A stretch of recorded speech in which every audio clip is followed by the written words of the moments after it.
Okay. The broadcast has started. Good morning, everyone. I'm Councillor Boyd Elliott. As you know, the chair of this committee. I'd like to welcome you all to the September edition of Overview. As I've just said, the broadcast is now live and being recorded for publication.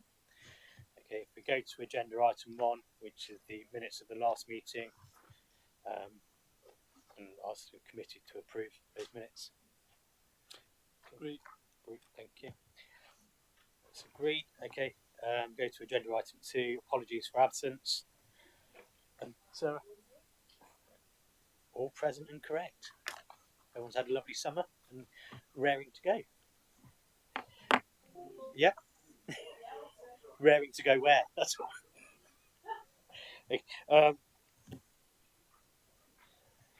Hello. Welcome. Just let Wayne grab a seat.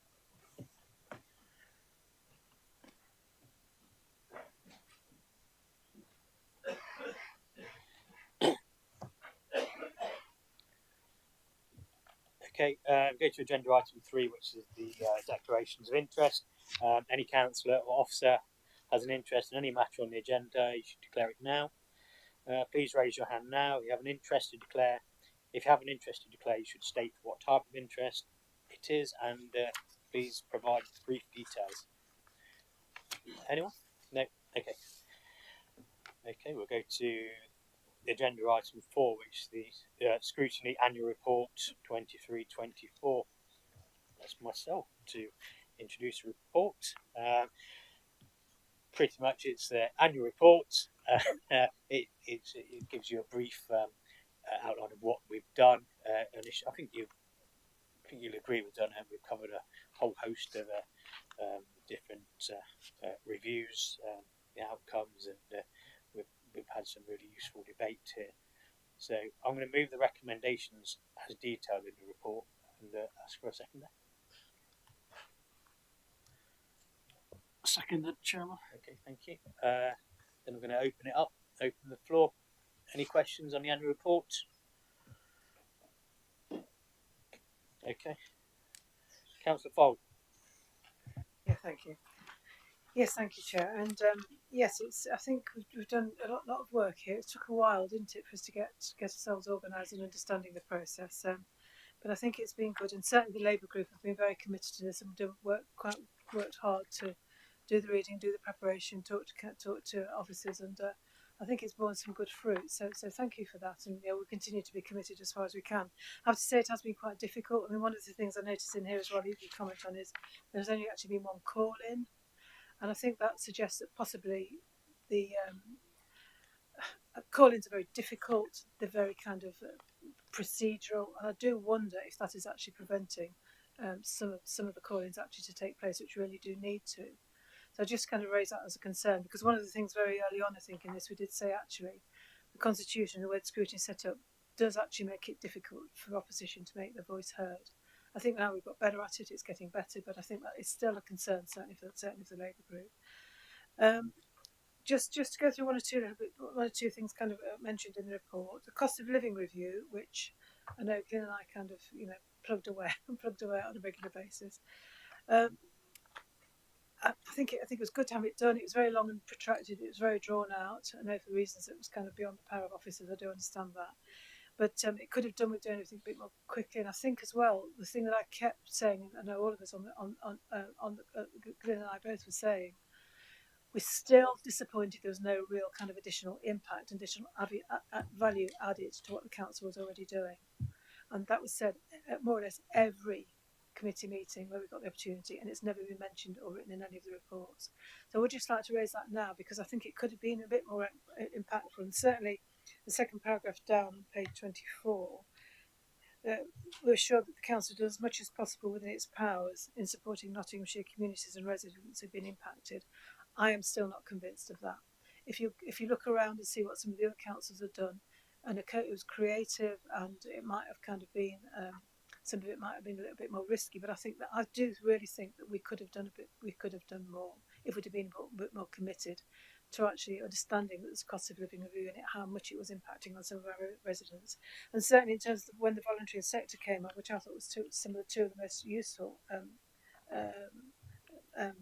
working party sessions that we had, it was very clear to them that if we could have found some more money, they could have done an awful lot more to support our residents, and that to me was actually quite disappointing.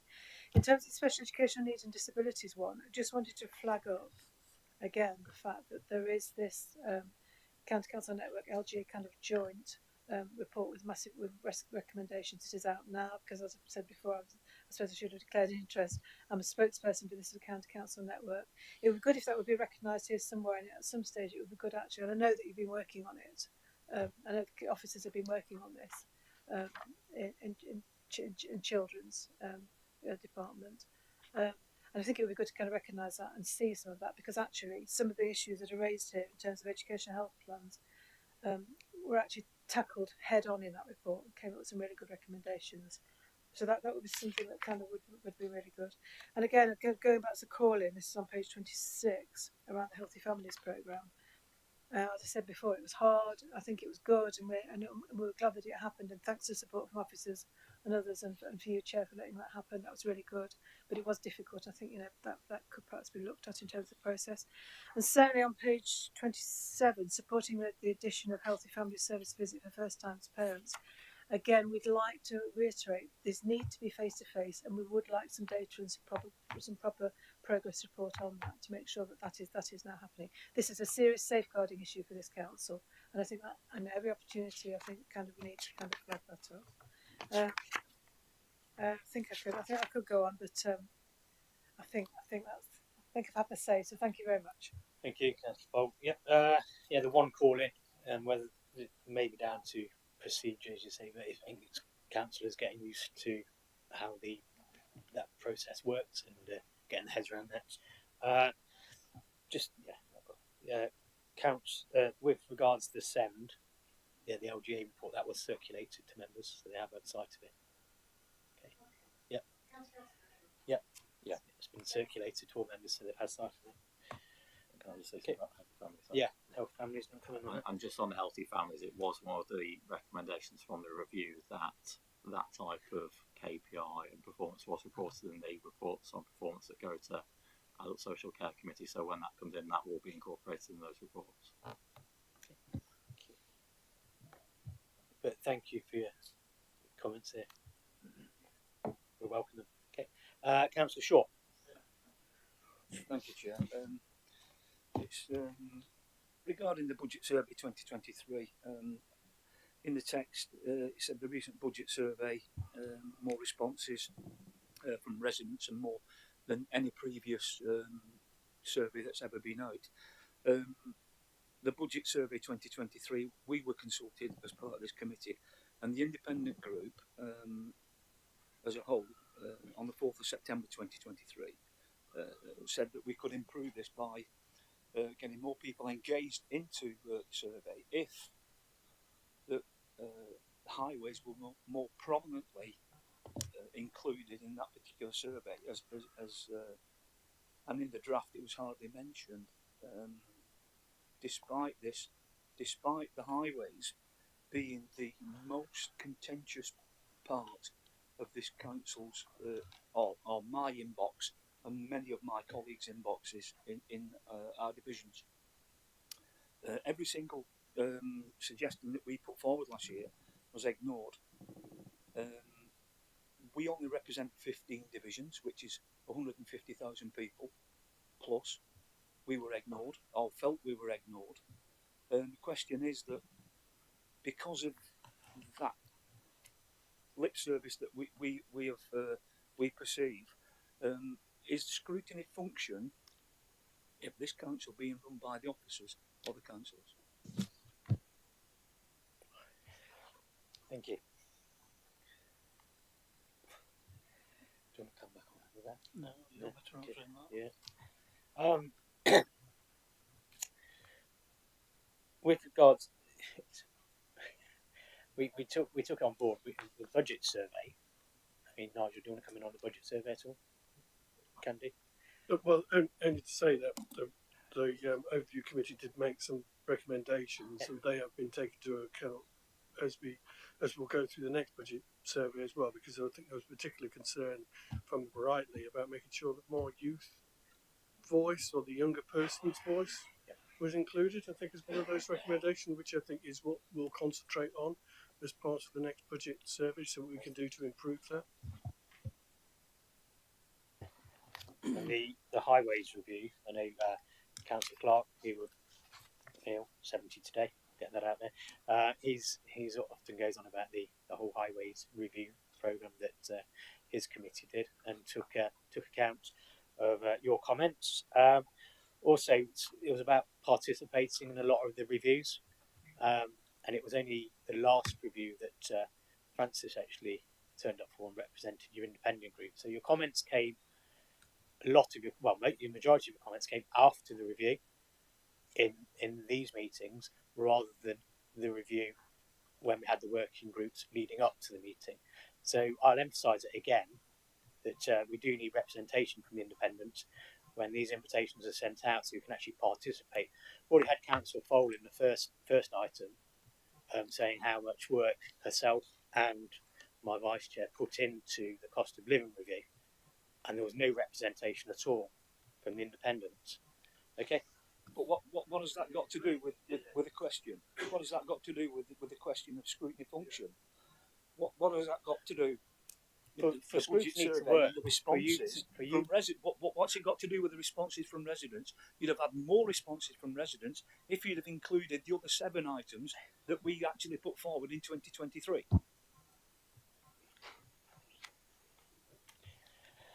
Okay, I don't agree. No, thank you.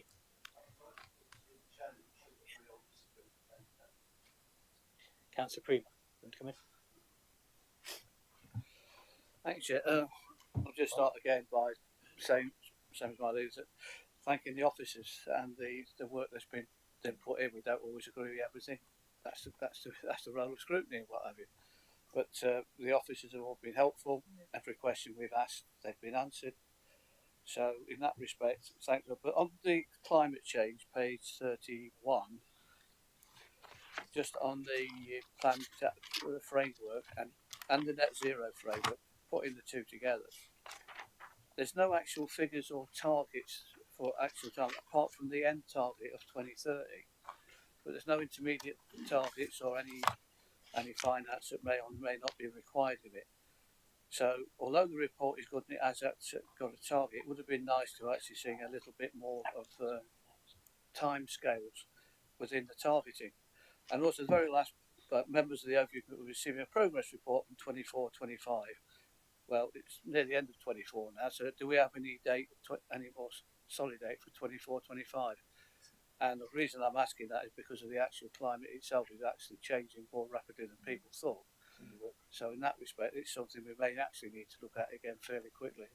So I'm just wondering if there's actually a date for the report back on the net zero. Okay, thank you, Councillor Green.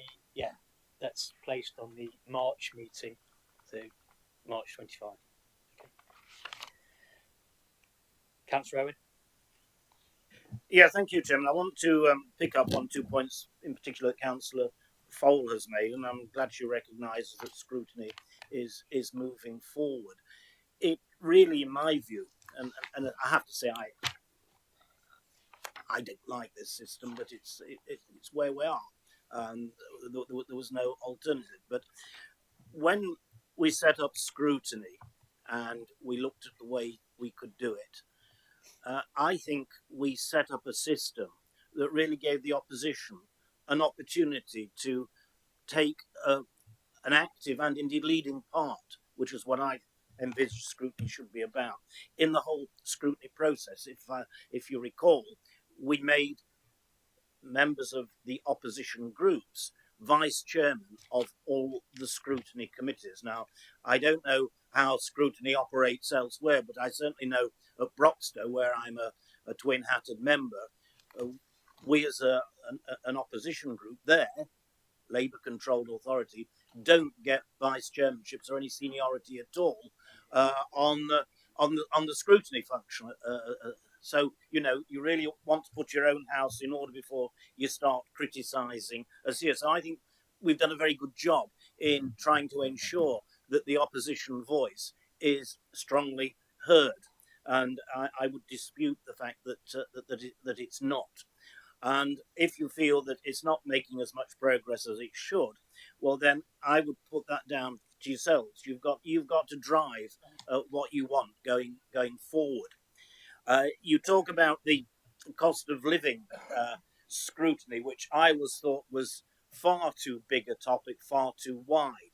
I think you should have focused on specific issues associated with what you termed the cost of living crisis. And I think, Chairman, going forward, I don't know whether it should be through the overview committee itself or through adult social care committee, but I think we need to have a scrutiny into the effects on our elderly residents of the arbitrary removal of the winter fuel allowance, because I think that's going to have a dramatic impact on many thousands of residents across this county.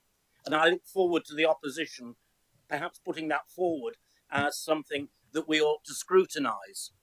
If not, then I'm more than happy to do that. Now, I hear what you say about the call-in procedure. I think there's always a misunderstanding about the purpose of call-in. Call-in is really intended if there is clear evidence that procedure has not been followed.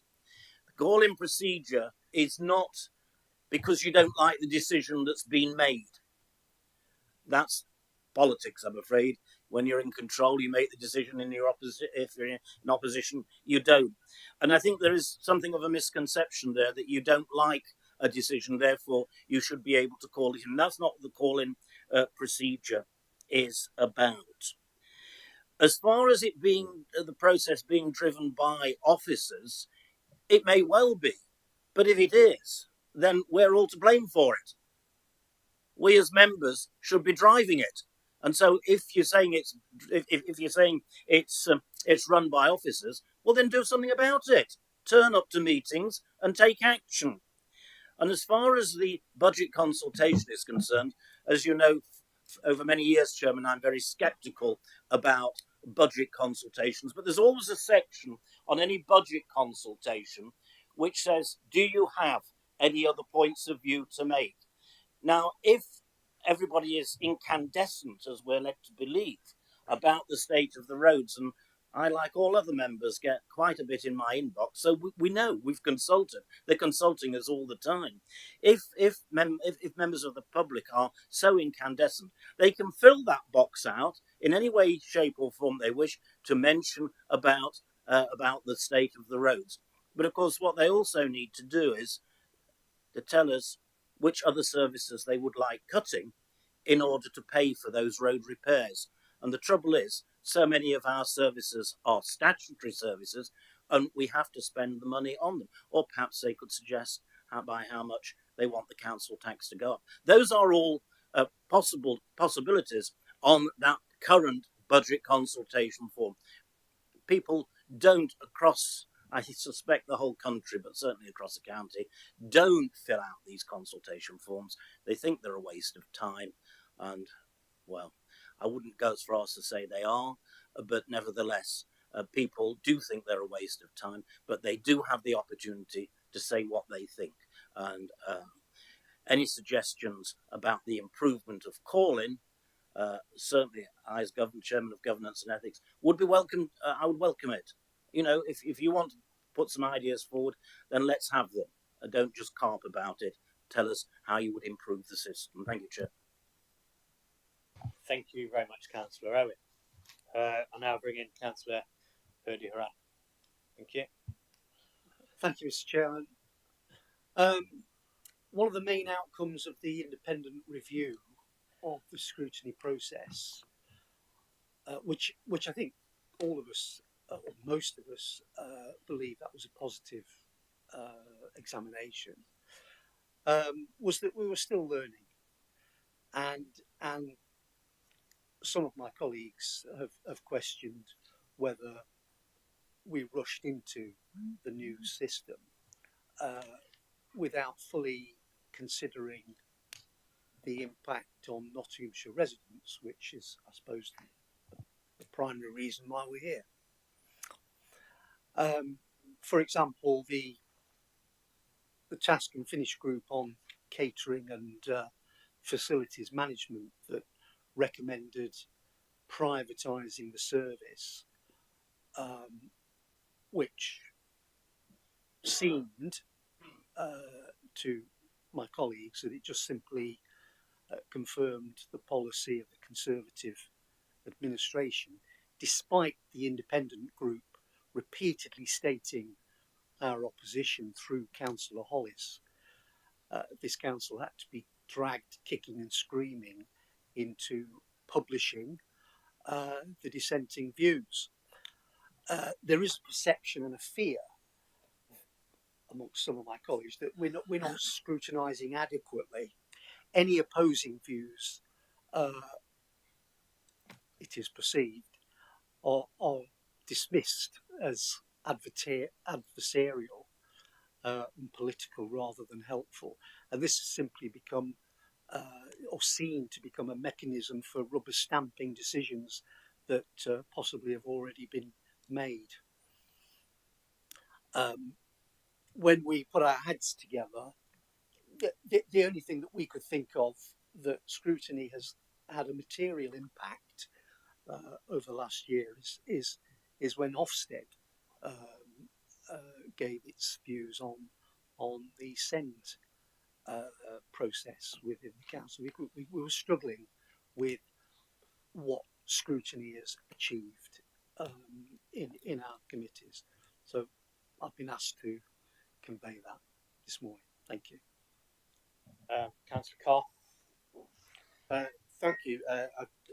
Right at the start, I just want to correct something that Councillor Owen says. The Overview and Scrutiny Committee at Broxlow has a Labour Party chairman and 2 vice chairmen, one of whom is an independent and one of whom is a Conservative. Yes, it is. I've just looked. It is. So to say that Broxlow doesn't include opposition parties in its decision making is incorrect. I'd like to go on a bit further from what Councillor Purdue-Holland has been saying and just talk about something that happened at the review of the waste recycling centres. The actual scrutiny committee or the working party was set up, task and finish, and immediately the vice chair of the place committee asked that the report that had been commissioned at a cost of £53,000 be made available to the members of the task and finish group, and that was point blank refused. Point blank refused. Then all of a sudden a table appeared in this task and finish group of recommendations that we do. It wasn't until Nottinghamshire Live put in a Freedom of Information request that it turns out that this table was from the report that was commissioned at a cost of £53,000, and the task and finish group were not advised that the table had come from that report. So quite frankly, it smacks as though that the administration here at County Hall wanted to implement the quite draconian recommendations of that costly review, but actually used the task and finish group to come up with those recommendations, unbeknowing that they were the recommendations that were already on the cards. Now that is not on. That is really, really not on. And I would hope that that never happens again. Because be bold. If you want to do something, then produce a paper and then let it go to scrutiny based on the information that you've been given in a very costly independent report. Because otherwise it looks as though you're using scrutiny to actually rubber stamp decisions that you don't want to be seen to be taking, and that the portfolio holder can stand up and say this was an all-party decision when it clearly wasn't, because the independent group have never agreed to any of the recommendations of this task and finish group. It has never been an all-party decision, and to say so is actually disingenuous, to say the least. Thank you. Thank you for those comments. Councillor Adams. Thank you. Thank you. Yeah, I suppose I just want to start about just a quick moment about the deputy chairman position you talked about earlier as well. Yeah, I think it's a fabulous decision by the administration to put deputy chairs in place. You know, I can confirm, you know, having been a councillor at Gedling, that they don't do that there. That's Labour controlled. There won't be anybody that would disagree with that. It's a fact. We ask for it regularly. For it to change, it doesn't. And I think that's a definite missed opportunity, really, to open discussion to all people across the council. Sad reflection on where that place is. In terms of the task and finish groups, I mean, they're obviously established in order to expand on what is, in a lot of cases, quite a very wide body of information. Having chaired the task and finish group into catering services, it takes a lot of time. There's a lot of parts, there's a lot of arms to it. There's a lot of facilities, there's a lot of people involved. And it's important that we get those decisions right. So it's important that we have those discussions on site sometimes to look at the facilities we've got, off site sometimes to look at the stats and where it is in terms of its actual financial position and operation, but also to ensure that that service is secured, because these services are really important, and they're really important to the council. And they're really important to council because they offer, especially in terms of the meals on wheels. I know it has a better name than that, but I think that's probably what everybody will understand it as. Where there is a chance to check on people in their homes. Yeah, it's more than just food, exactly. And I think that's quite a wide berth comment about the whole of this council. You know, it's more than just buildings, it's more than just objects, it's more than just a service. It has a direct impact on. And I was incredibly touched actually by a conversation we had with the driver who goes out and visits many of these mainly elderly people across the county to deliver meals. And, you know, he's gone into properties and found people on the floor, you know, incredibly poorly, who needed that one person to go in, who without that happening wouldn't have had that contact. And I think getting back to why that's important in terms of scrutiny and why it's important we do task and finish groups is because we need to look at that whole thing properly. And we need to make sure that when we're making decisions or offering, in our case, recommendations to the decision maker, and again, you know, a clear thing for the public here who are listening to this, task and finish groups, scrutiny groups, specifically the place committees, they do not make a decision. So they are non-decision making. They give, and having looked at a review, having looked at the options across all of the possibilities, we give a recommendation to the decision maker. And so whatever comes out of that task and finish is important that we've covered all the necessary things. And we took specific care in this case to account for the comments of the independent group.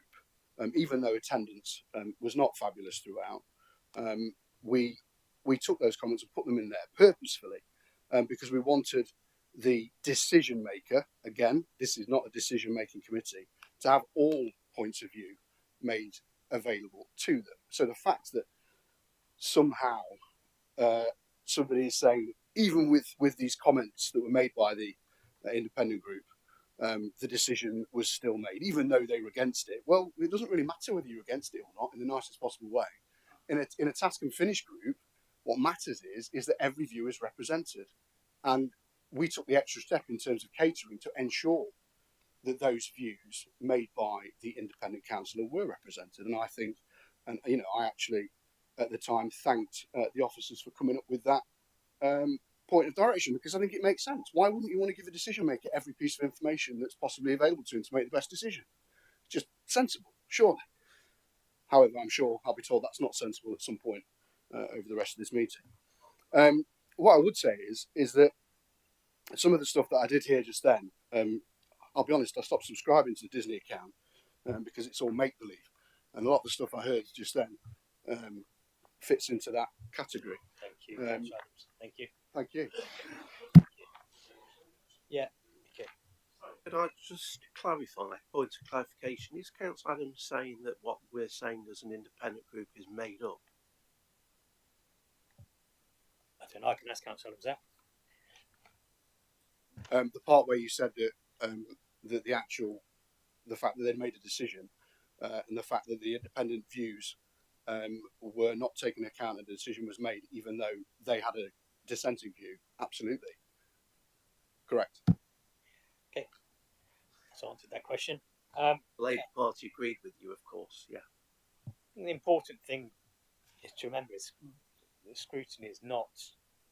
This is not decision making. It's to give as much information as we can to those decision makers, so they can go away and make that informed decision from comments from all aspects of the council. I think that's the important bit, and the reason that we're here is for our residents and for the best outcome of the residents in Nottinghamshire. So we need to come together and do that, and that's what we're elected here to do. And the scrutiny function, although it's a long-winded process, it is a process, and we follow that.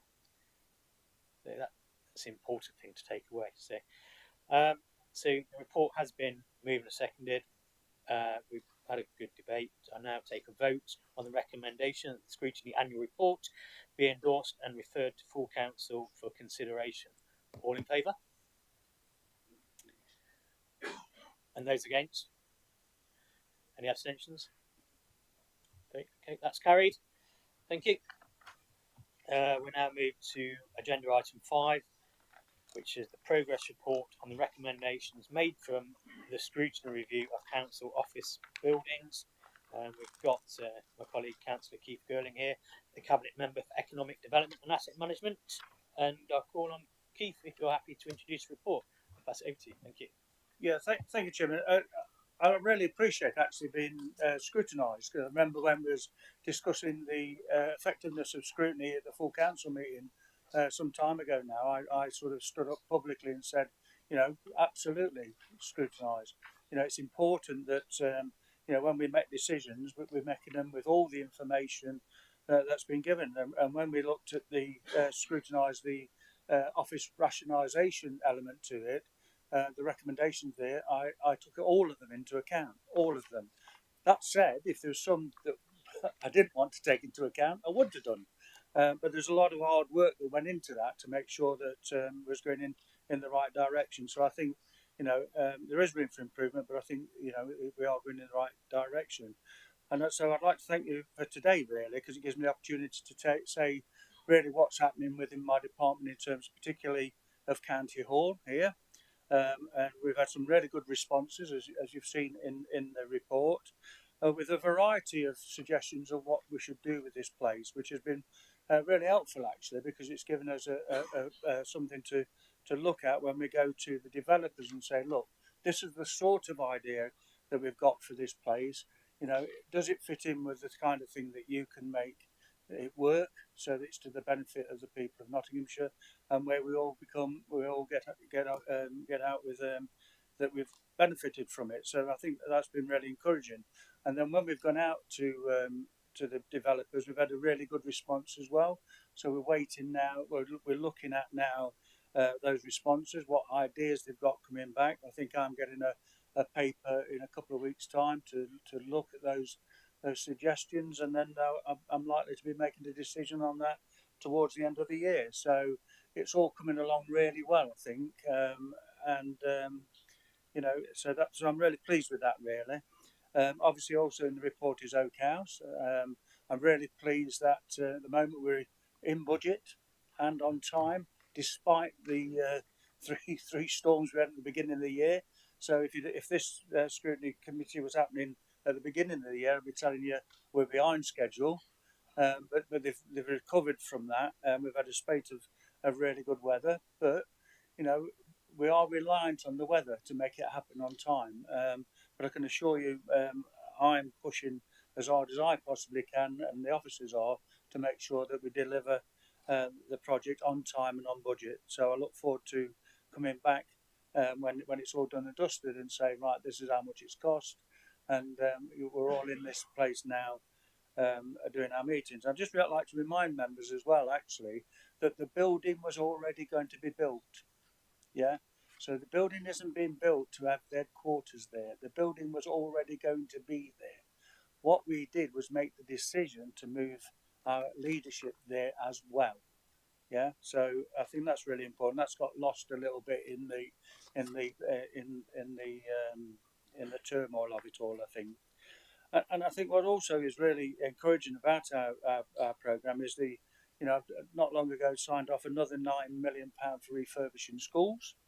That's on top of the £9 million to refurbish schools at the beginning of the year, and which is, we're really pushing that. We've got a post-16 centre going up that is costing just under £1 million. And we've got a contact centre in Workshop going up, which is costing £4.5 million. And when you consider this is all happening in the climate that other councils are cancelling their capital receipts, we're managing well. We're bringing in capital receipts. We get on with capital projects, the ones we can, unless we get told that Labour are now going to pull the money on the 614 and the A46 bypass. But we're doing our bit, what we can, to make sure our capital programmes are going ahead. And so I'm really pleased, and I look forward to hearing the questions that come from this meeting. Thank you, Chairman. Yeah, thank you for that, Councillor Girling. Before I do open the floor for debate, we've got Wayne with Wayne Lexon. A short presentation with some slides. So we've all got sight of the screen. Hopefully they're all working. I'll hand over to Wayne. Okay. Thanks, Chair. Yeah, and thanks, Councillor Gillen. I've got Jonathan Marriott, our Head of Property and Estates as well, with us, who's hopefully going to drive the slides. So obviously the report is based around the original recommendations from 24th of January 23, and I think there was a follow-up report to overview in March of last year as well, with an update on progress. But as Councillor Gillen start to outline, there's been a huge amount of work on building office rationalisation for very obvious reasons, and that's happened at pace behind the scenes with a dedicated team in Jonathan's service. So I just wanted to take you through a few slides to hopefully bring the report to life, because that is pinned on an appendix with the recommendations and some of that progress. But we'll skip through these, and obviously we can take any questions at the end, but hopefully it does bring it to life as we go through.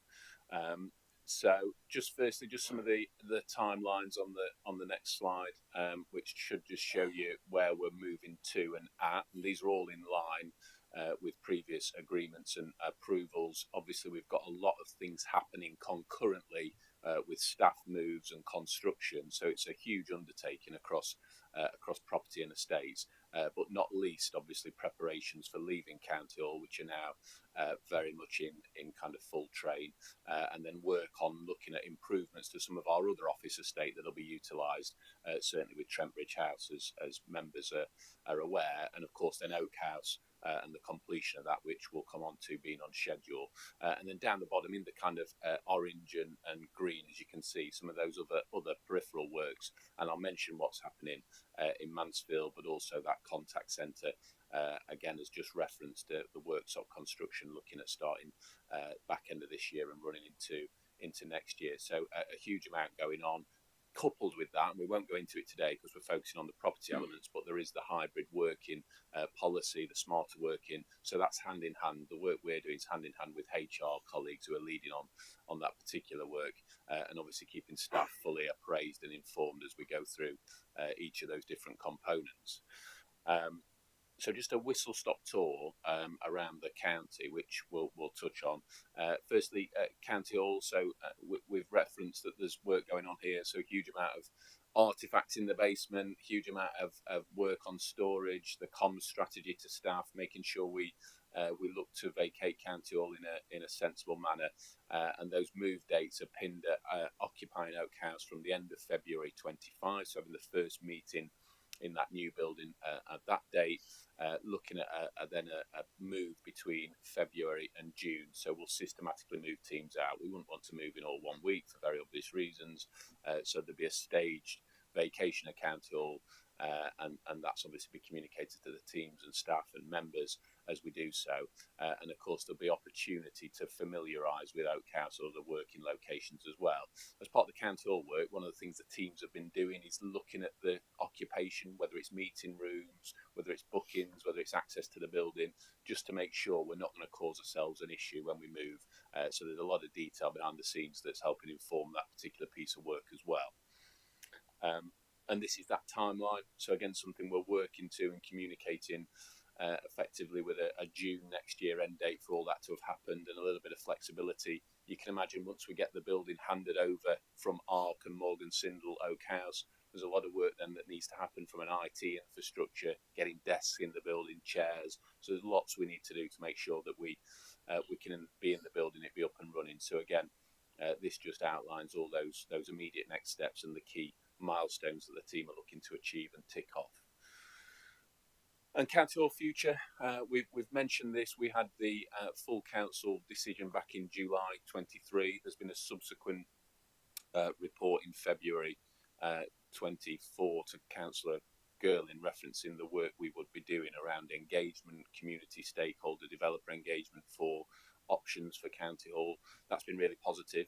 We took a decision, again, based on feedback from overview and members generally, actually, not to go out with preconceived ideas around what the future of County Hall should be. And that was a really good approach, because it kind of enhanced the richness, I think, of those responses from the public, from stakeholders, so all the adjacent councils, the sporting institutions, and then obviously developers primarily, to see what they thought could happen here on the County Hall site as a campus. So we've had loads of feedback, over 1,600 responses, which again is shared in the report, and we're looking now to move that into a business case to come back in October to EDAM Cabinet with a kind of recommendation for how we proceed. And obviously huge amount of work going on behind the scenes with a project team supported by independent legal advice to make sure we get the right future pinned down, or proposed future pinned down for this site. And as I say, we'll no doubt be sharing that in due course in a lot more detail, but that's happening really at pace behind the scenes, supported by our partnership as well. Just Trentbridge House. So again, I've touched on it. We've now been sharing with staff around what we'll be looking to do as far as staff accommodation in there. We've got some tenants.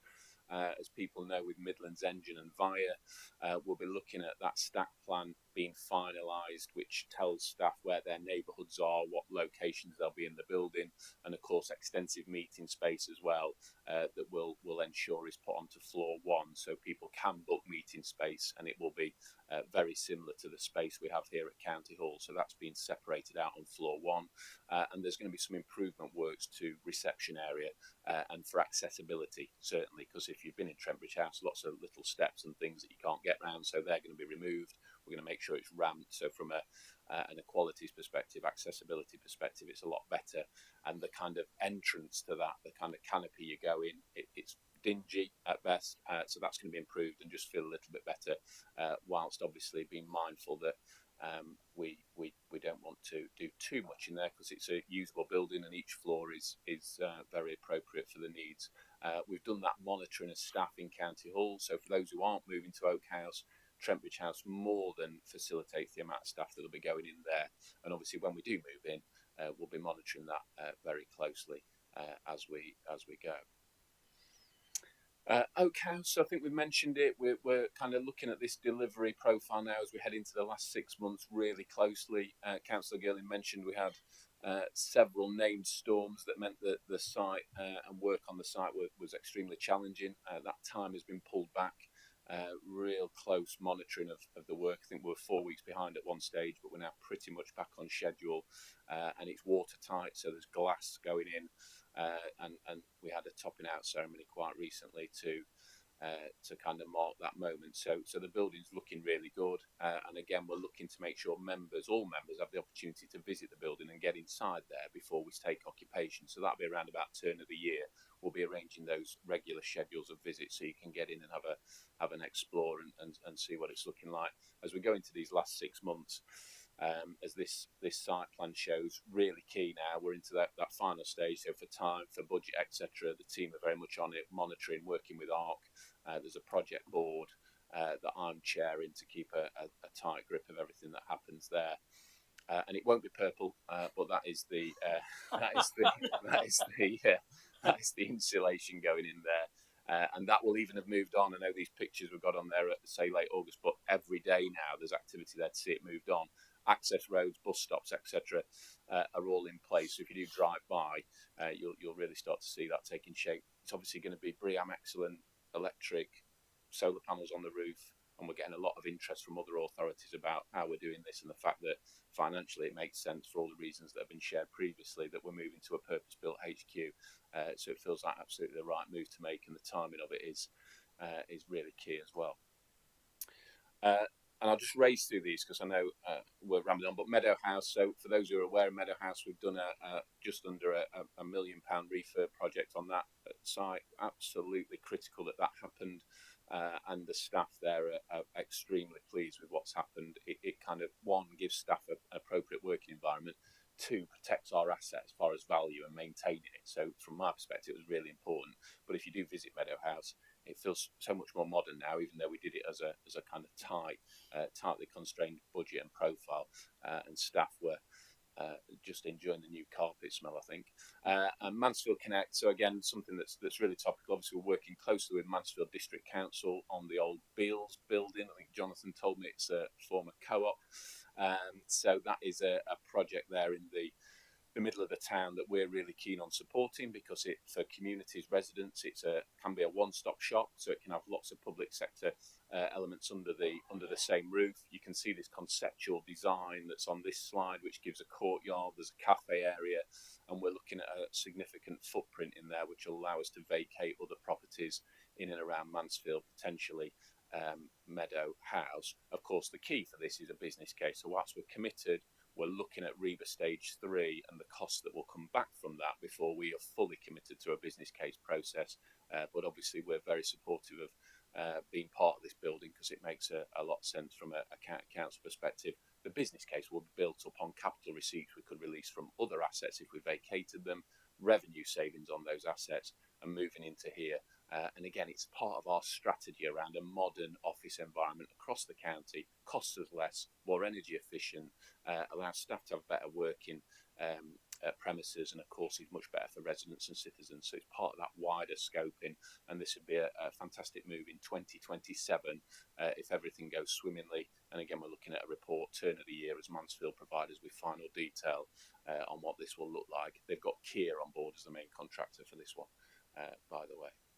And then just very finally, we've touched on some of these, but just moves in the north of the county. So moving teams from Chancery Lane in Retford, and we had a delay due to occupying Thrumpton School, which I think, again, members are aware of due to the flooding there, but right decision to take. But obviously that delayed some of those refurbishment works. And we're looking at that vacation of Chancery Lane before Christmas 24. And as touched on, we had approval at full cabinet for the workshop contact centre. That's going to all be kicking off, or is kicking off now, and that gives a real positive space for those interactions, children's interactions, that are so important. And I think the site was essentially some old cottages, just weren't fit for purpose, bungalows. So this gives us a much more modern facility, as you can see from that image, to work from and in. And certainly, as we invite residents and citizens in, it makes a lot of sense to do that.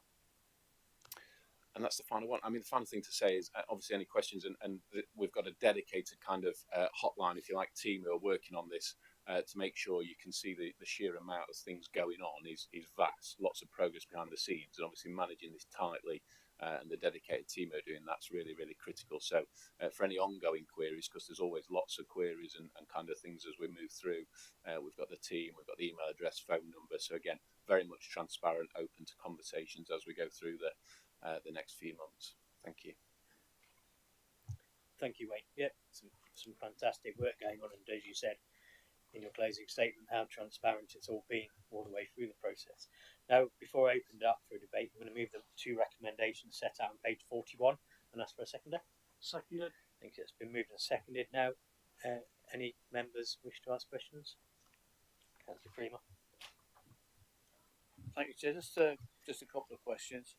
On the financial cost on paragraph 12, 8.9 million and 12.7, so that means that Oak House, the final figure is going to be 20.77. with the rest of the capital, we put nearly £2 million for the accessories, which it actually mentions. What's the name of the house here again? Limby Meadows, etc. So is that going to be the final cost, 20.77 million, or is that likely to change? Especially being brought up about with the weather, and just a couple of other things on the appendix. If I can just find the right page. There we are. On page 47, the county would appear to need significant upgrades to meet the commitment to net zero producer of carbon by 2030. So it's actually saying it can be done, but there isn't a price to that, a cost to that. So are we going to expect any costs to come so that we know it would cost X and cost Y to upgrade County Hall, so we could actually work it against the cost of actually Oak House, etc. So just two questions on the finance basically. It's on that. So is that the final figure of 20.77 million for Oak House, or is that likely to go up or even down? That'd be really positive. And is that just over 2 million likely to be the final figure? And if it's not the final figure, when will the final figure arrive? Is there a key stage for us to turn around and say, well, by 2026, that's it, there'll be no more spend on that particular project? So just timescales and the final costings. Councillor Shaw, is your question similar, or is it about finances? Could we take them together, or is that okay? Councillor Shaw, would you like to ask your question? Microphone, yeah. Listen to the portfolio, we said it's on budget. The original budget was 14.7 million. That went up to 15.7 million, and now it's 22.6. The infrastructure changes that are being also adapted in and around that area are to help private developers, to actually make money on that particular site. It isn't just Oak House that we're talking about. I've said before, and I'll say it again, the budget is spiralling out of control. The council's spending money and helping private developers along the way to make untold millions of pounds. Improving Hucknall's infrastructure is not on the agenda. I've been told in the past time and time again, Hucknall will benefit most from this. The council leader has stated in here he'll benefit by having, I quote, frontline services directly on the doorstep of Hucknall. 800,000 people in this county, 9 car parking spaces for visitors. That's going to exclude a lot of people. The full import of what is happening is failing the people of Hucknall, who will be impacted the most. Traffic, pollution, lack of proper flood alleviation, footways, secondary schools will be. There's no mention of secondary schools, because that's going to be a massive issue there, because there's 1,000 houses going at the back of that development, and that part of this cost is being borne by this council. There's no dentist, there's no doctors, there's no drainage. We were told when this building was being sold that it was asbestos. There's no mention of the cost of how much the removal of the asbestos is going to take out of this building before it's sold. That is not included in the costings of this. And now we're being told that Meadow House has got 2 floors that's being mothballed. Come on, Chair. Okay, Wayne, I'll bring you in. I'm going to take Jim's question then. Thanks, Chair. Yeah, no, I'll cover those as best as I can. So, Jim, you're right. Actually, so this one was Councillor Creamer. This one was obviously a wider BORP update. I'm more than happy to do a deep dive into Oak House and come back and share that. But essentially, that top figure that's quoted in the report combines the build and some of the wider infrastructure costs as well. So we can give a breakdown of how those are progressing. But at the moment, absolutely, with that spend of 8 million on track. Of course, as we've said, we've got some detailed work now over the next 6 months as we go through key period for finalising this. So I'm happy to do that breakdown broadly. It's 18.4 to 4.4, I think, office build to infrastructure costs, and more than happy to go into that further. I think the other one on timeline was essentially we are we are pointing in the right direction. So to achieve that on the deadline for the first meeting end of February. But of course, we'll be looking at then a systematic move and staggered move as we get into the building, just to make sure we can accommodate that all effectively. I think to Councillor Shaw's questions, Chair, and others may want to comment, but certainly from a decision perspective, obviously that budget was subsequently approved, so it went through various chains of approval, and from a wider site perspective, there's obviously employment land, and of course the residential land as well, and I think from a county council angle, a significant positive as far as a capital receipt that we're anticipating for that site. So as well as unlocking what can be a bigger location from an employment zone, so all that's been captured in, again, different reports iterations, but from this report perspective, it's silent on some of that, because obviously it's focused on building and office rationalisation, particularly Oak House. Can I just come back on that, Chair? The capital sheet will come to the county council, and the 106 monies will go to Gedling, not into Hucknall or Ashfield, and that's the problem.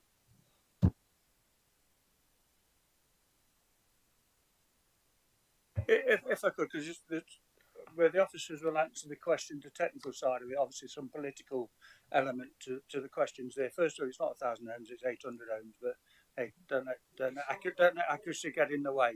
And to say about it was 15 million, it came through full council to increase it to the figure it is now, because with them moving our headquarters there.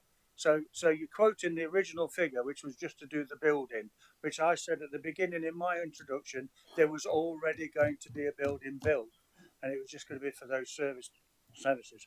We made the decision to actually move our sort of democratic side to that site, and there's been a cost to that, but the savings we're going to have here far outweighs that. It cost me £1.7 million a year to run this place, and we're on about 30%, 25% occupancy.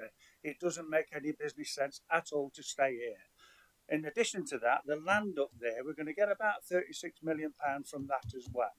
Okay, so that's another thing. And you say about there's no provision for dentists and doctors and things like that. Well, actually, we could build a dentist place, we could build a doctor's surgery, but you find the dentists and doctors that want to go there. We do look out for people to. We do talk. I thought I was speaking here. We do talk to potential people to occupy dentists and doctors' surgeries and things like that. But if there's no appetite for them to do that, there's not much point in us having an empty doctor's or dentist surgery on a site. Yeah. Now, if that changes where that might happen, then we've got provision to be able to do that, because within the overall those houses being built, there is an area where there's going to be some retail units and things like that. So there is. We've made it so that it could happen if there's a requirement from those that would run it. We're not dentists, we're not doctors. Yeah, it's the same way as we put it. We've saved a bit of land that secured it in case there's going to run a tram from there. We've secured it just in case. Now the chances are there isn't going to be a tram run there, but we're not stopping it. It's going to be a decision by the people that operate the trams. So there's lots of thought gone into this. There's going to be a bus route round there, so people can get in and out easy enough. Because not everybody can afford a car. A lot of people use public transport. I'm sorry, making it so that they can get Sorry, I've been disturbed here. They can get to Oak House by the bus. Yeah, so it won't be all cars. There is some land available that actually, if we need to expand the car park, then we can do that. Yeah, so again, it's something we thought about. Why pay for something to be done when you don't necessarily know you're going to need it? So what we've done everything in line with what we think we're going to require, but made provision just in case. Yeah, we need a bigger requirement. I think the building's even built so we could add an extra floor on it. So everything is being done so as flexible as possible based on what the current usages are at the moment, because who knows what's going to happen as we move forward. Yeah, and it's been all designed so that we can implement things in to make it expand it if we need to. Thank you, Chairman. Thank you, Councillor Girling. Chair. Derek, do you want to come in? No, Councillor Shaw, can you just go in order, please?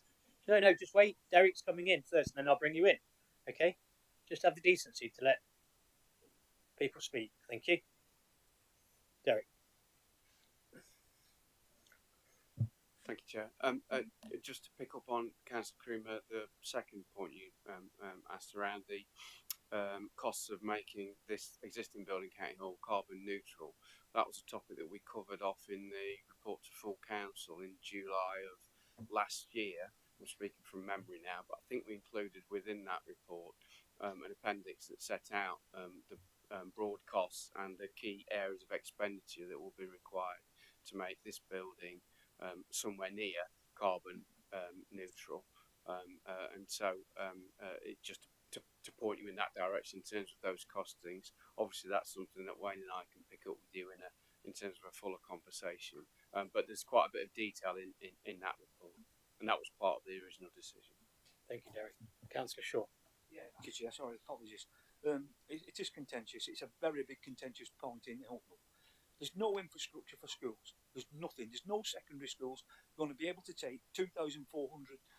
There'll be 2,400 people with children, and they will not be able to get into Hucknall schools. Where are they going to go? And what about the infrastructure for Hucknall? The impact on Hucknall is priority here, and there's no budgeting for that. It's a difficult one because we're doing the update on the county hall building. So it's another conversation to have with the development of the residential. That's a conversation to have away from this one. We can ask for that to be put on the programme. We can look at some scrutiny there, but it's not for. This is an update on the county hall buildings. Okay, Oak House. Thank you, Keith. Yeah, I mean, look, we've been really open and transparent about what's happening here. Everything we keep putting out, and then we come here to say what's going on as well. More than happy with that. Obviously, when it's commercially sensitive information, then we can't. But as soon as decisions are made, we'll get we'll get in. And if it needs to be scrutinised, then happy days. As I say, I welcome scrutiny as long as it's proper scrutiny, not make up scrutiny. Okay, Wayne, did you want to come in? Yeah, just that really quick point that Derek's followed up on, and I've got to cite the report. So the original net zero cost was 28 million, and then there was that's to get the county all up to that net zero standard. Councillor Crew, I'm just looking at the report now, and again, happy to follow up as Derek's mentioned. 50 million overall. And then there was a 30 million backlog as well of maintenance work. So it takes you up to that broad figure of 58 million for investment needed in council, and that was in the report Derek's mentioned back in July. So, but again, happy to pick up on that more detail. And of course, with inflation and where costs have gone, those figures were done at a point in time, so they wouldn't be set in stone either. Thanks, Chair. Okay, Councillor Poll. Yeah, thank you. I mean, I do take your point, Councillor Gurley, but if there is a definite need for a dentist or a doctor in a kind of particular area, I don't know what facilities are kind of in Hucknall here, surely we should be taking a lead on that and kind of. We're here to provide a service, not to say, well, if there aren't any dentists, then we're not going to do it. That just seems extraordinary. But anyway, I'm sure you'll want to come back on that because again, I'm not conversant with what's going on in Hucknall. Just to say, in the report itself, it says the council also agreed that the county hall is unsuitable for future office space for the council, and then it goes on to explain why. Just to remind you that in that July 2023 meeting, the Labour group did not support that, because we felt we did not have the detail. I know Derek's just suggested that there was some detail. There was not much detail in that report about the costs of actually kind of bringing County Hall back up to fit for purpose in the 21st century, and we were concerned about that, and that's why we didn't support it. So, and I think that's something that still we're concerned about. I know you mentioned about some transparency, but that's not really what we're seeing. And I know kindly when you kind of said, well, you'll give us a bit more information.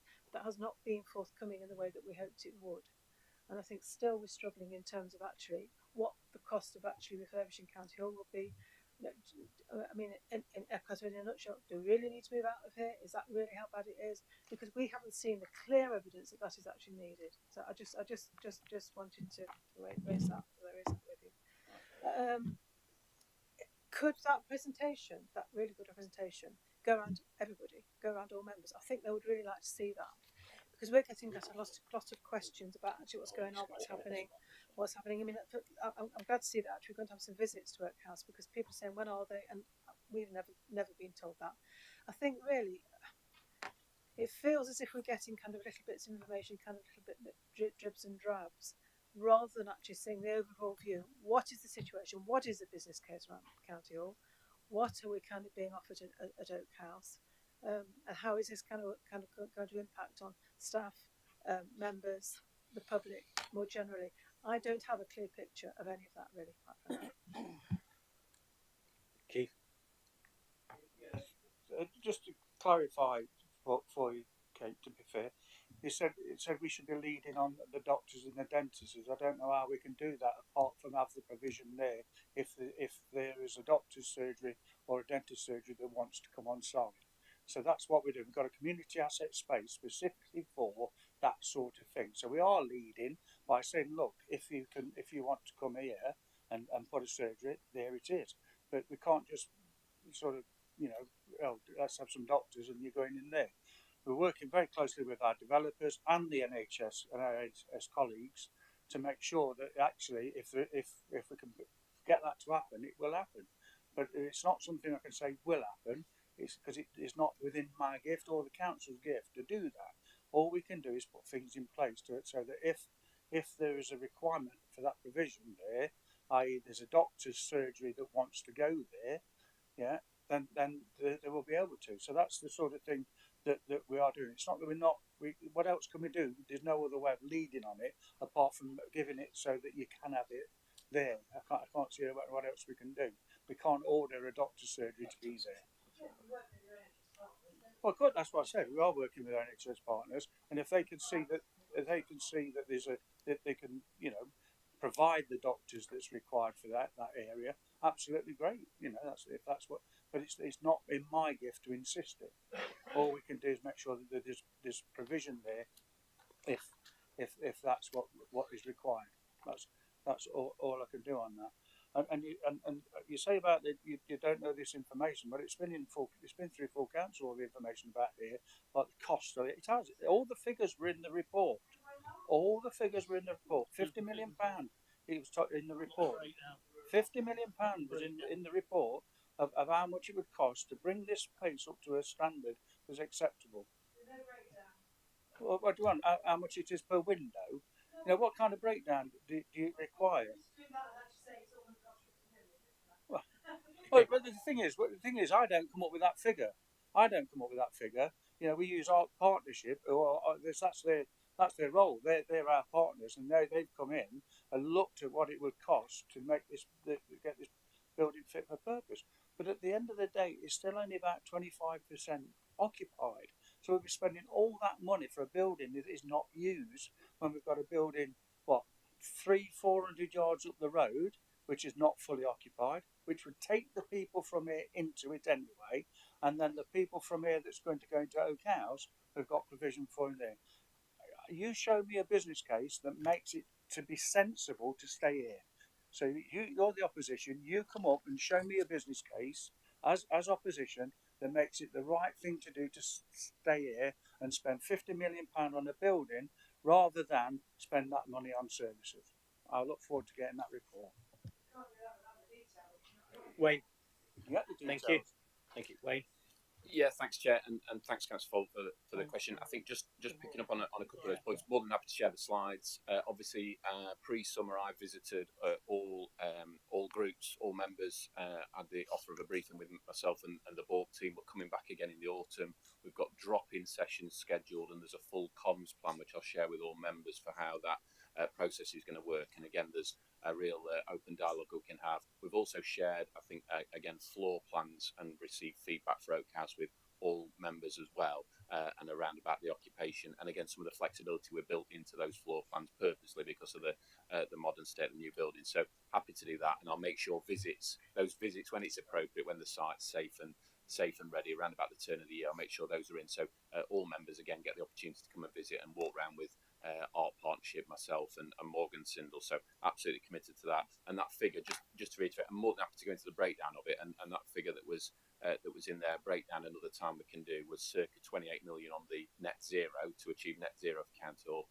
and then the maintenance of County Hall to bring it up to standard around about 30 million was marked. And again, those were a point in time in that report, but happy to go into more detail. And obviously, some of that initially predates me, but happy to follow up on it. Thanks, Chair. Thank you, Chair. And just to echo Wayne's point around this building, just as a practical example for members, if you think about the windows in this building, these all of the windows are the original wooden windows and open with sash. So you'll know from your own office spaces that they're a bit drafty. In order to, in effect, make this building or make a big step towards making this building carbon neutral or close to, we'd have to replace every single window in County Hall, and the cost for that runs into the low millions of pounds because the complexity of the building, and that's a good practical example of the kind of costs that are involved in turning a 1940s building into something that's fit for purpose in the middle of the 21st century. And behind the summary figures that were included in the July report last year is quite a robust and very detailed set of costings, and the windows are an example of that. And obviously we can supply that in more detail to members. But from memory, it was more than basic information in that July report. But that's something to pick up again.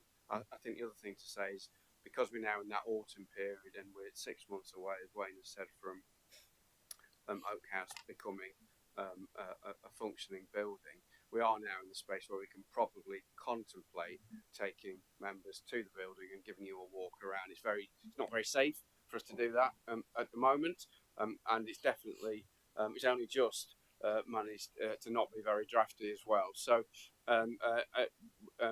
we're really hopeful that we'll be able to get all of you into Oak House and give you the opportunity to visit not just once but several times as we get much closer to the winter, so that we've got proper stairs in it and all of those kinds of things. Hopefully you'll become much more familiar with the building over the coming months, and I think that will be really helpful in terms of helping everyone kind of come to terms with what that move represents. Thank you, Derek. Councillor Ogle, do you signal to speak? No. Yeah, don't know whether he's just making sure you're there. Okay. Councillor Guilford. Thank you, Chairman. Just a couple, two or three things I've got down on. I think one of the sort of reasons why we were uncomfortable was because initially, anyway, the 30 million that was itemised was not clearly spelt out on what that would be spent on. In particular, when you think that it's, I don't know how many years, because I can't remember exactly when it finished, but it can't be any less than 8 years, if not that, six years ago, when this complete buildings were gutted completely. Pardon? 8 years ago, completely gutted, completely new electrics. So electrics, you don't replace them every other year. You're talking 25 years life minimum. Fire alarm system, everything where possible where there was asbestos removed. So in the sense when you come in on and you say 30 million future spend, I was critical at that time saying, well, what is it? Because this building was literally upgraded. And if you're talking about swapping windows, then you don't do them all at once. You do them on a programme. So you make it affordable and cost effective in that way. And there are some of the windows that probably don't need changing, but there'll be others that do, and you program that out. So in relation to the 30% under usage here, that's about logistics, isn't it? You could move the mash here. You don't have to have the mash base there.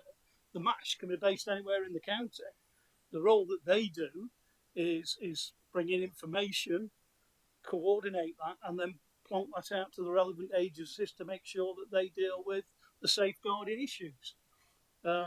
And any other services that we've got across the county could move into here as opposed to moving anywhere else.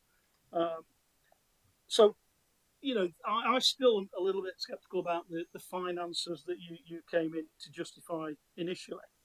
In relation to what you keep saying about commercial sensitivity and you can't discuss it, actually we can go into camera. We can, as a body, we are allowed to look at confidential information if it means that that will help us scrutinise. That's there. You can't hide behind, oh, it's commercially sensitive. We can look at things and should be allowed, if we're scrutinising things, to have access to that information. So again, there is that. Just a personal issue in relation to transport and getting to and from the place. People know I don't drive, right? I get about using public transport. Now, and I've raised this with our transport officers and they are now looking into it. One of the issues for me is that the Plus Bus, and for those that don't know, if you buy a rail ticket and you go into the city, you can get a Plus Bus, which means you can actually have, for that day that you come in, at a very reasonable price, all day travel in the Plus Bus area, all day. And it's really reasonable. Unfortunately, it doesn't extend to Hucknall. So Hucknall's not included in the Plus Bus. Mansfield is. Mansfield's got its own area. Worksop's even got a Plus Bus. But Hucknall, for some unknown reason, hasn't. So anyone who currently resides in the city or wherever and is deciding that they want to get to Hucknall, one of the things that's been explained to me, there's a train from Bingham. The train from Bingham gets in 5 minutes after the train to Hucknall goes. So to try and minimise the cost, what they would say is, well, we can use a Plus Bus, but actually the Plus Bus stops at, is it More Edge? More Bridge. Stops at More Bridge. So they would have to get off the tram, buy a ticket to go the rest of the way, So what I would ask is that be looked at in relation to the transport. You also out with staff, reasonable, and members of the public, because members of the public who have got to now move or got to go there cannot obviously take advantage of using the Plus Bus system. And I want to know what the arrangements are going to be. When you land at Hucknall, how simple it is to get up there. Because I know when I used to go up there before, it wasn't as easy as catching a bus from here or whatever else. There was a long wait between buses, and whereas coming here, there are 10 buses that go past this place.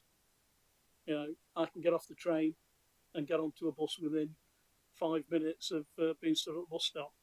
You won't be able to do that down there. I don't, so ease of transport. I would really, and I know from what I've been told, it's not really been looked in detail yet, and I think that needs to be done now, because you'll be surprised February will come upon us very, very quickly. They're the only comments I'd like to make at this point in time. Okay. Keith, I'll bring you back. Yeah. Thanks, Glenn. I think some good points there actually. Well, the £50 million to sort of decarbonise and then do other repairs was a 15-year programme anyway. So it was a programme. It wasn't all instantly. It was over a 15-year period. So we're talking about quite a long time before we get it to the stage where we want to be. So maybe that's one of the reasons why we made the decision that this wasn't the right place to be anyway. But as for the MASH, yes, it can be anywhere, but it's better to be where it's needed, and it's needed in that area, because it's near Hucknall, it's near Ashfield, it's near Mansfield, it's further and closer to Worksop and Retford, so it's in the middle of the county, which I think is more appropriate anyway. As for the Bus Plus, I've never heard of it because I don't catch a bus, because I live in a rural market town where we don't have bus passes and things. However, I think that's something for the Mayor, so we'll be making sure that the Mayor understands that Hucknall does not have the Bus Plus plan. So try saying that in a rush, Bus Plus plan, so we'll pass that on to her, and hopefully then she'll get that in there. So at least that should help. And there is a detailed travel plan being worked on for the new place anyway, and that'll be made public, and because obviously all the staff, there's not many staff that's going to be going there, but the staff that's going to go there and members of the public will see that what it is and how easy it is to get to the new Oak House. So thanks for those questions. Thank you, Keith. Councillor Horan. I've got you down, don't I? I've got a list. Can only have one at a time. Keith. Oh, sorry. Okay. Thank you, Mr. Chairman. I'm going to go slightly off piste, but it supports Councillor Guilfoyle's position. I think clearly there's a lot of concern in the Hucknall area, and the comments from my colleague Councillor Shaw is no different to when I speak to councillors, his colleagues, Councillor Waters and Councillor Wilmot, and they reflect the concerns of people across Hucknall. Mr. Chairman, we are months away, literally months away from, if I may predict, a possible change of administration. And I think, given that the direction of Top Wigay is well established, we have to make it work. And I wonder, would it take a lot of the politics out of it if it can be arranged for the Cabinet Member for Economic Development to have advisory briefings with the leader of the Nottinghamshire County Independent Group and the leader of the Labour Party, or their representatives on earth, to try and we don't need to do it formally. I think at least consider the possibility of something that can be shared when it can, that understands there are concerns about the site, but it's a site that we are going to want to probably be there for about the next 100 years or whatever. And meanwhile, there's lots of other things around it that probably falls within the county council purview. I just think perhaps there is a mechanism informally that we could use to try and move things on. And I say that in not in the expectation yet, but certainly in the possibility that there could be a change in the next few months. Thank you. Keith. Yeah, more than happy. I've always had an open door policy anyway. I'm always happy to meet any councillor on their patch, at their patch, or if they want to come to my office to talk about anything concerning their areas, if it's within my purview. So yeah, more than happy to do that. Yeah, I don't know what else to say really, apart from the fact that answers the question. Yeah, it does, doesn't it? Yeah, That answers the question. Yeah. You know, it's just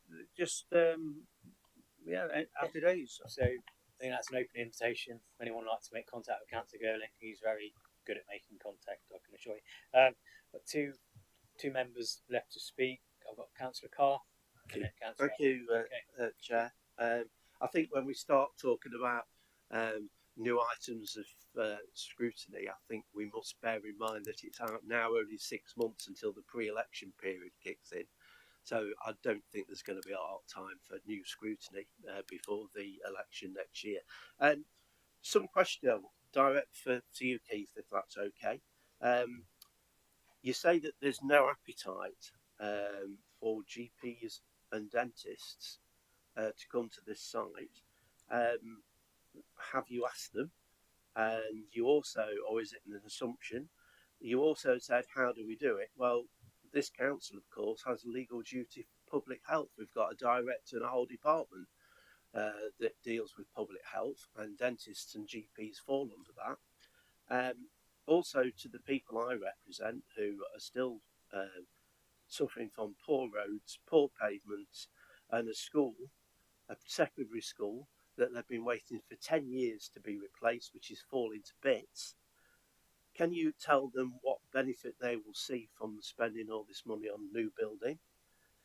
And also, of course, you mentioned the fact that it's okay that the budget has gone up because it's been to full council and full council have approved it. would he agree with me that the full council has a majority of Conservatives, a majority of just 2 now, I accept, and that those members are whipped to vote in favour of what their portfolio holders want?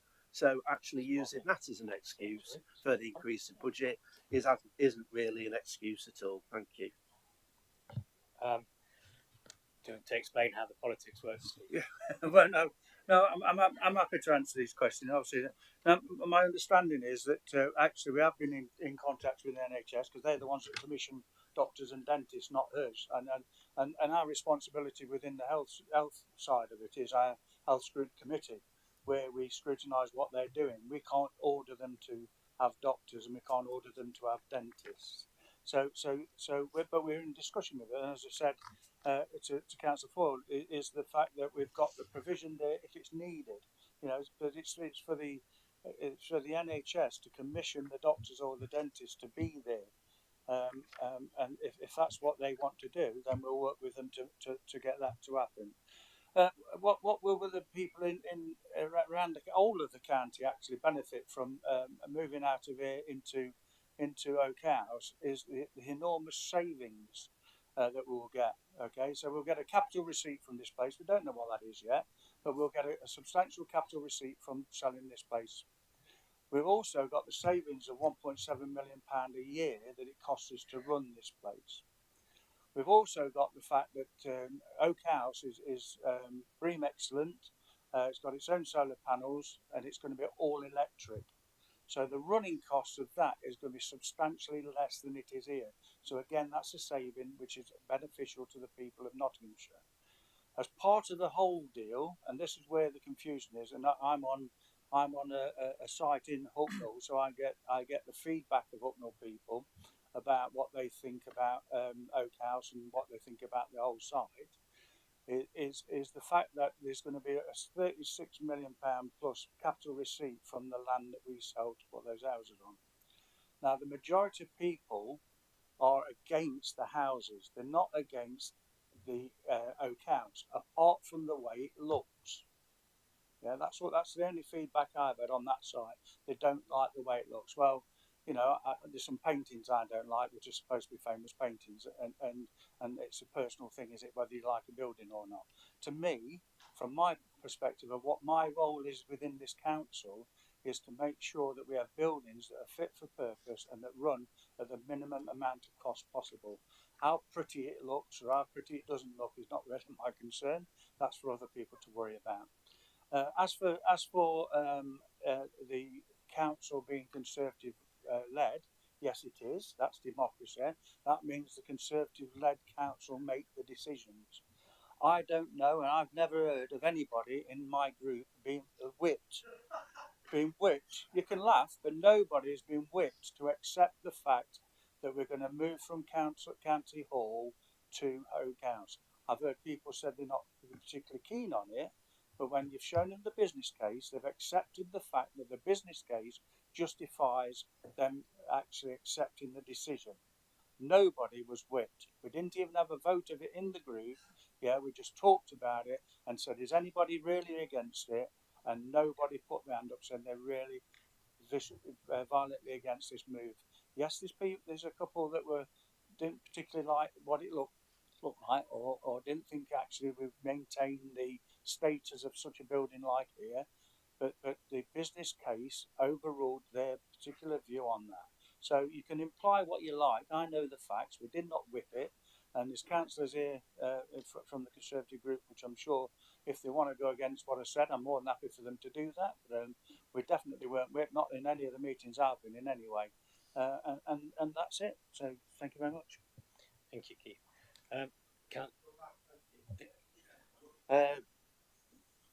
Let's be absolutely honest about it. Eddie say was it 1.7 million said savings per year? That'll go to fill the medium-term financial hole that this council's got, and won't produce any new spending.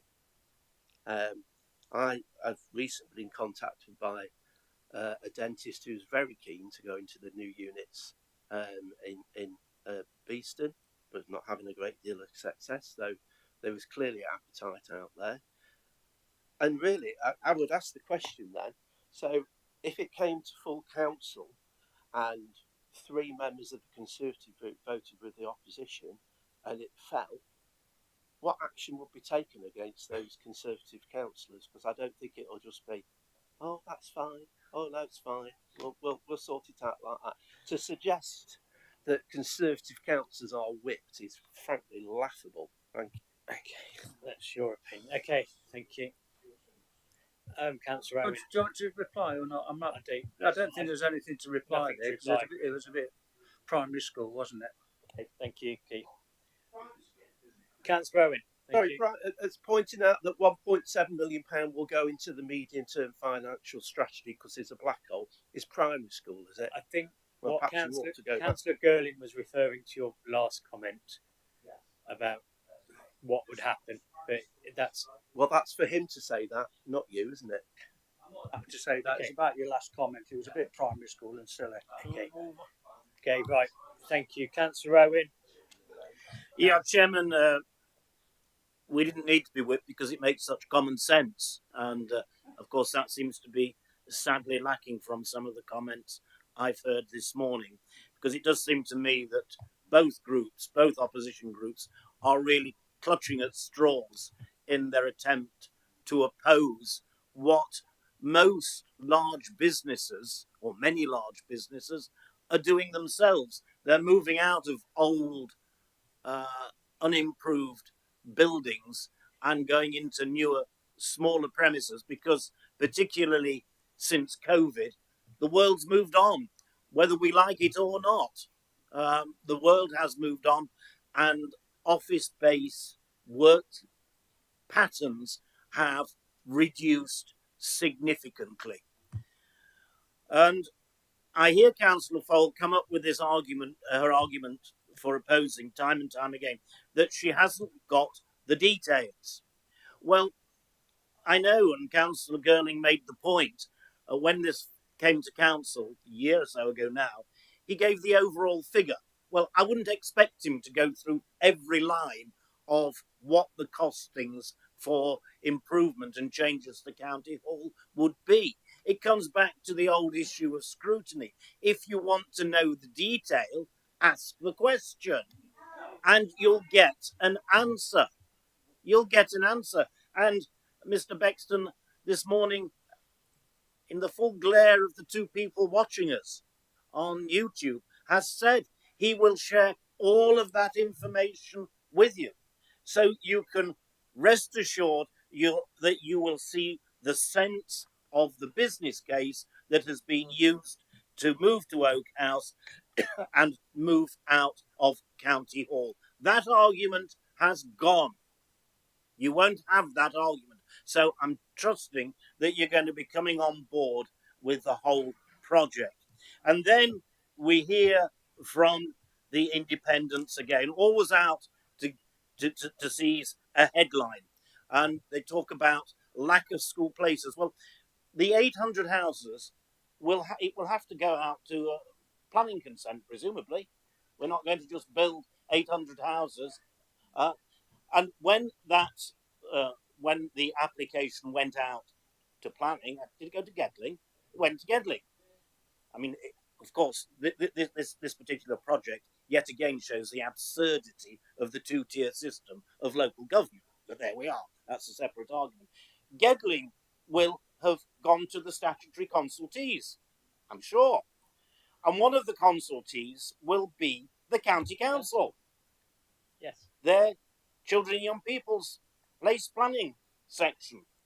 And they will have applied the formula. They won't come up with a magic, was it 2,500, 2,400 new places were going to be needed or something we heard this morning. They apply the appropriate formula at primary and secondary school level to say exactly how many extra places are needed for a development of that size and when.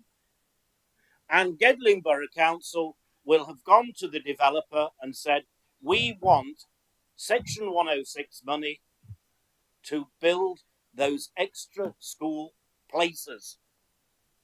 Won't they? Didn't you do that? Well, it was a rhetorical question. I wasn't expecting an answer. I wasn't expecting an answer because that is the normal planning process. And one of the and you also consult as a planning authority, whatever the NHS label is now, whoever you consult in the NHS, and they say, well, yes, we need so much money to provide additional facilities, and again, the planning authority says through a section 106 notice to the developer, we want so much money to provide facilities for doctors and dentists. But it's not up to the county council or the developer to actually go out into the field and rope in a doctor. Can we get a doctor in? No, that's not our responsibility. So these arguments are really just nonsensical. They're all part and parcel of the planning process. And the comments are just made to stir up antagonism towards what is a very, very sensible project. It makes sense economically. It makes sense to get out of this old building, and it's moving with the times. And as I said at the very beginning, times have changed whether we like it or not.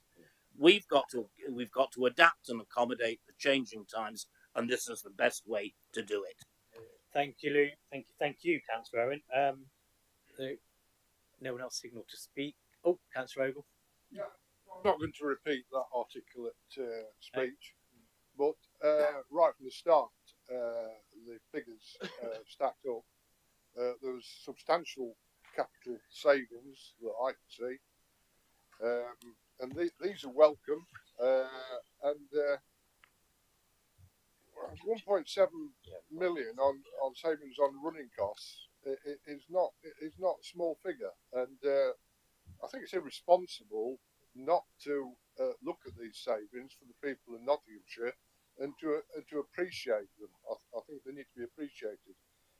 Also, this building is not environmentally friendly. All the councillors within Notts County Council have expressed support for environmental policies. Not only will this save money, it's moving to an environmentally friendly place.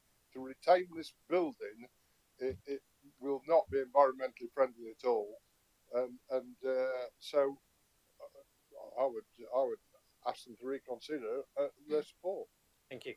Thank you, Councillor. Okay. I'm going to ask Martin.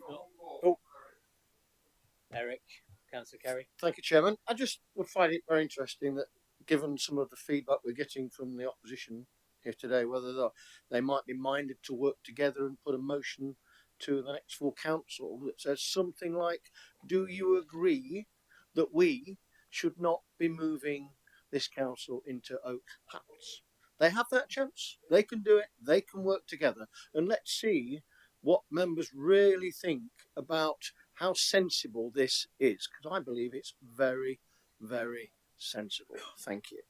Thank you, Councillor Kerry. And there'll be no whipping. Right.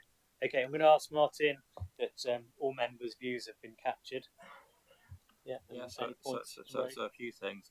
I think it's been agreed that members would like to receive a more detailed report on the budget and financing of Oak House. So we'll arrange that in a format to be agreed with officers and the chair and vice chair. Also, the presentation that you've received today will be circulated to all members. That the comms plan, when available, on the office rationalisation activity, be shared with all members, and that's a more detailed breakdown of the figures on the work required about County Hall, be shared with our review committee members. And then I think just finally that there was quite a lot of conversation about public transport. So I think that the members may wish to know more details about the travel plans and the travel preparations that are being made. Okay, thank you. With those and the recommendations as set out on page 41 of the bundle have been moved and seconded, I'm going to take a vote. All in favour?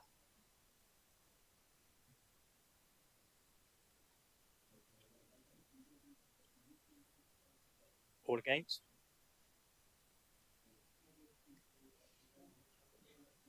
And wait for it.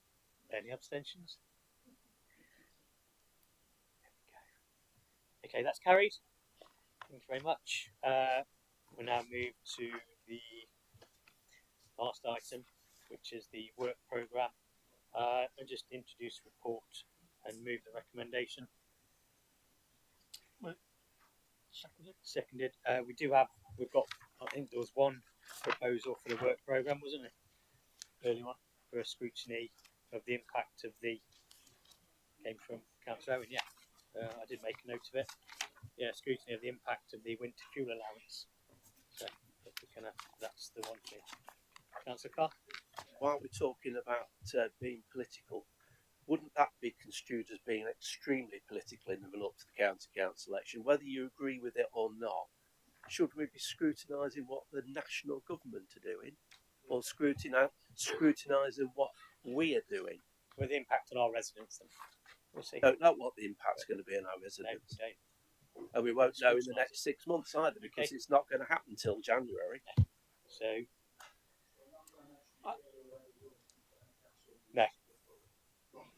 Okay. I'm not a member of the Labour Party. Okay, it's all in favour of the work programme? Yep. Any against? You're against. Okay, we've got one against. Any abstentions? Thank you. Now close the meeting and enjoy. Well, I'm going to see most of you at 1 o'clock. So, have fun. All right. Cheers. Meeting closed.